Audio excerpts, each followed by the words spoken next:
ভারতের গুজরাটে 2002 সালের ভয়াবহ দাঙ্গা নিয়ে 2023 সালে একটি তথ্যচিত্র প্রকাশ করে ব্রিটিশ গণমাধ্যম BBC. India the Modi question নামের ওই তথ্যচিত্রে অভিযোগ করা হয়, সাম্প্রতিক দাঙ্গাকে কাজে লাগিয়ে গুজরাটের মুখ্যমন্ত্রী থেকে ভারতের প্রধানমন্ত্রী হয়েছেন নরেন্দ্র মোদী। সে সময় রাজ্যটির মুখ্যমন্ত্রী হিসেবে দায়িত্ব পালন করলেও সংঘাত না থামিয়ে বরং দাঙ্গা প্রতিরোধ যারা করতে চেয়েছিলেন তাদের শাস্তি দেওয়ার অভিযোগ রয়েছে তার বিরুদ্ধে।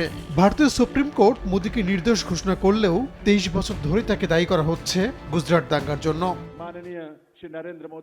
রোববার যুক্তরাষ্ট্রের পডকাস্ট হোস্ট লেক্স ফ্রিডম্যানকে দেখ সাক্ষাৎকারে মোদী ওই দাঙ্গায় জড়িত থাকার অভিযোগ অস্বীকার করেছেন।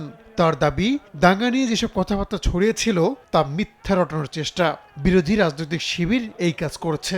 মোদী আরও বলেন, 2002 সালের সংঘাত নিয়ে এমন একটি ধারণা তৈরি করা হয়েছিল যেন সেটি গুজরাটের সবচেয়ে বড় দাঙ্গা।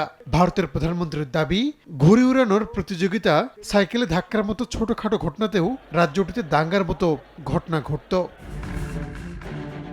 2002-এর 27 ফেব্রুয়ারি গোধরায় সবরমতী এক্সপ্রেসে আগুন ধরানোর অভিযোগ ওঠে। ওই ঘটনায় 59 জন হিন্দু তীর্থযাত্রীর মর্মান্তিক মৃত্যু হয়। এরপরই দাঙ্গা ছড়িয়ে পড়ে গুজরাট জুড়ে। প্রাণ হারান হাজারেরও বেশি মানুষ, যাদের বেশিরভাগই মুসলমান।